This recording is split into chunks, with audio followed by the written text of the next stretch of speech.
Hello student, today we will discuss the Auspicious Occasion by Rohinton Mistry. That is a short story we have taken from the collection of his 11 short stories, Tales from the Feroz Shah Beg. और हम थोड़ा सा इसकी biography को अगर हम देखें तो Rohinton mystery he is Indian born Canadian author and novelist, and he took the inspiration and significance of the title is that from the Parsi religion, the Birum Roji, that is a festival and the ritual in the Parsi religion, in which they usually performed in the fire temple. जिस तरह हम मस्जिदों में मुसलमान अदा करते हैं अपने मुख्तलिफ त्यौहार, इसी तरीके से ये लोग अपने जो सेलिब्रेशन है फायर टेम्पल के अंदर करते हैं. Basically the roots of this religion is very deep, old ancient Persian. जो ईरानियन स्पीकिंग प्रॉफिट थे, जोरेस्ट्री वो थे, उनसे प्रॉफिट से जोरेस्ट्रियन से ये लोग इंस्पायर हैं. इन जिस तरह मुस्लिम्स के एक मोहम्मद सल्लल्लाहु अलैहि वसल्लम, और इसी तरीके से जिस तरह हिंदुओं के अपने प्रॉफिट्स हैं, सिमिलरली इसी तरीके से इनका एक इंस्पिरेशन है. एक community they usually doing the celebration in front of the fire,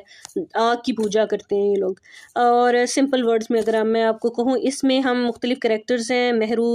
and Rustam ji, that are the main characters of this short story. The story that was the priest 75 years old, and Hirabai and Nariman, they both are husband and wife and neighbors of the Mehru and Rustam ji. And Tanu, she is the old lady, old maid in the Mehru Rustam ji home. Now she became so much old that even she couldn't hold the any utensils, any glass, and the plates, and mostly them she's breaking the things. इसी तरह Gajra, she is also the maid, and she took the place of the Tanu and Gunga. They are the maid, and the store Kotwal, who was the announcer in this short story of the fire temple. Setting of the short story, if we will discuss about that,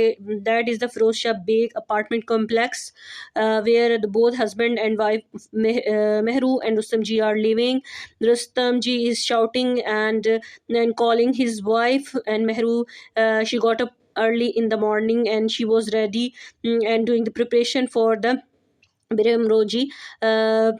festival, because this day is not only the special for her from the religious point of view, also it's a day of the birthday of her, and also it's the day of her marriage. And similarly, she was doing different activities. She sent the children and prepared the lunch for them, and before the maids, she wanted to do everything. She wanted to decor the house, and all these things are going on. I already told you that there's a Parsi community in India, like the like other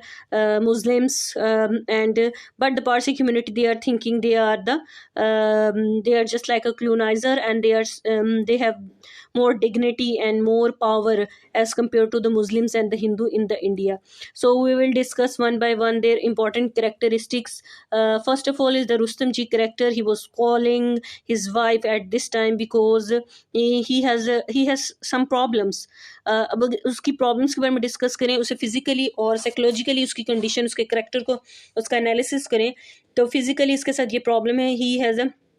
chronic constipation problem, और जिसे bowel syndrome का problem होने की वजह से उसे कई घंटे वॉशरूम में बैठना पड़ रहा था. और इस time usually he was using the Times of India newspaper, reading this kind of to stuff to spend his time. But unfortunately इस टाइम पर वो जो लीकेज होने की वजह से उसका जो जितना भी है, he disturb so much, he and so he shouted his wife and calling his wife, and he was actually he was a cynical personality, ill tempered person. And even अगर उसकी पर्सनैलिटी का एनालिसिस करें, एक ऐसा बंदा जो बहुत usually जल्दी अग्रेसिव हो जाता है, रैशनल नहीं होता, रैश किस्म का उसका करेक्टर होता है, और he doesn't like to respect the other people. एक तो ऑलरेडी ये जो एक he is a proud man, and और उसमें हमेशा सेंस ऑफ सुपेरियरिटी का एक एलिमेंट उसकी पर्सनैलिटी के अंदर है, लेकिन साथ साथ he was the writer is also discussing about psychological condition of the character, what's going on in his mind, कि यूजुअली व्हेन द गजरा was doing the work in the kitchen and she was washing the utensils, what was he doing? He was he was in his own fantasies, sexual fantasies, and he was observing her superstitiously, और उस किस्म की जो sexual कहते हैं ना thoughts के अंदर वो ऑल द टाइम घूम रहता है। जो दस्तूर जो प्रिस्ट होता है 75 years old, रोशन जो होता है he already know about his personality, और वो जानता है कि he love to touch and feel the women. तो ये सब चीज़ें साथ साथ चल रही हैं कि the person who is not in sense of the good relationship with his wife, but he was indulged in the activities that was just like obscenities like that। अब अगर इसके करेक्टर को हम थोड़ा सा एनालिसिस कर रहे हैं तो साथ साथ इसके रिलेशनशिप्स अपने नेबर्स के साथ अच्छे नहीं हैं। एंड इसी तरीके से अगर हम दूसरे करेक्टर महरू के करेक्टर को देखें तो she is serving just like a subordinate role in the marriage, और all the time she has to bear the aggressive and the hard and harsh attitude of her husband, और majority time वो उसे कहते हैं ना patriarchal society के अंदर जो एक औरत का जो रोल होता है वो बहुत ज़्यादा कहते हैं ना उसे दबाया जाता है, और स्प्रेस्ड और फेमिनिस्टिक एलिमेंट आपको नज़र आएगा कि what is the treatment of Parsi community during their home time, और किस तरीके से वो अपनी जो चीज़ों को उनके मैरिटल स्टेटस के अंदर औरत का क्या मकाम है, और उनकी थॉट्स, उनकी अपने आप को सुपीरियर समझने वाली कम्युनिटी असल में जो कहते हैं ना रियलिटीज़ और ट्रूथ रिवील होते हैं इन दोनों के कैरेक्टर्स के थ्रू, कि किस तरीके से उनके जो मॉरल डिके का शिकार जो पारसी कम्युनिटी हो गई, although they were just trying to copy the colonizer, Britishers को कॉपी करते थे, दे वर यूजिंग सोप बाथ्स और इस किस्म की जो कहते हैं ना जो जो एक्टिविटीज़ और जो उनका मतलब जो उनका लिविंग स्टैंडर्ड था उसको फॉलो करते थे, और basically they are very rich as well. और इसी तरह इनका जो नेबर था जो बताया मैंने आपको नेरिमन होता है, वो he was a retired person and he has a Mercedes, usually drive करता है, लाइब्रेरी में जाता है और उसको रीड आउट करता है ये यूजुअली, और ये बहुत अच्छे टर्म्स पे नहीं है, बट बोस महरू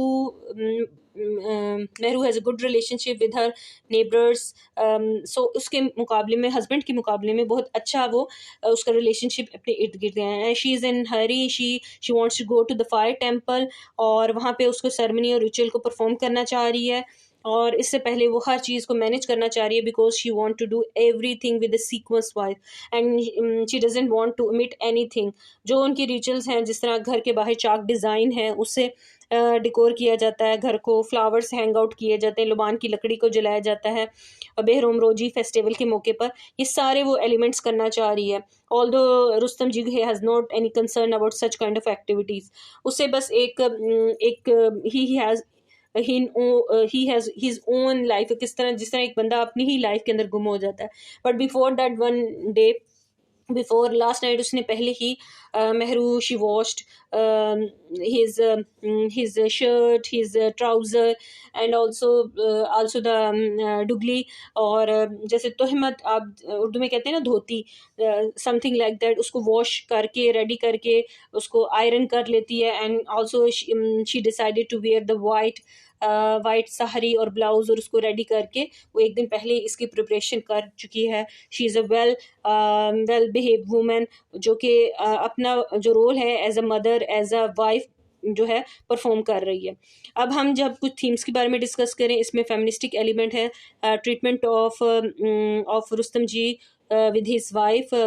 was so pathetic. Even when he was in the washroom, he was calling his wife, "You are deaf," or "What must I scream till my lungs burst?" इस तरीके से वो अपनी बीवी को पुकारता था, बुलाता था। बेसिकली ये दिखा रहा है depiction of Parsi culture and tradition, किस तरीके से डिके का शिकार होते हैं, जो मोरालिटी उनकी रिड्यूस हो चुकी है। हाइब्रिडिटी एलिमेंट इस लिहाज से आप कह सकते हैं कि क्रॉस कल्चर, ब्रिटिशर्स और कॉलोनाइजर और कॉलोनाइज्ड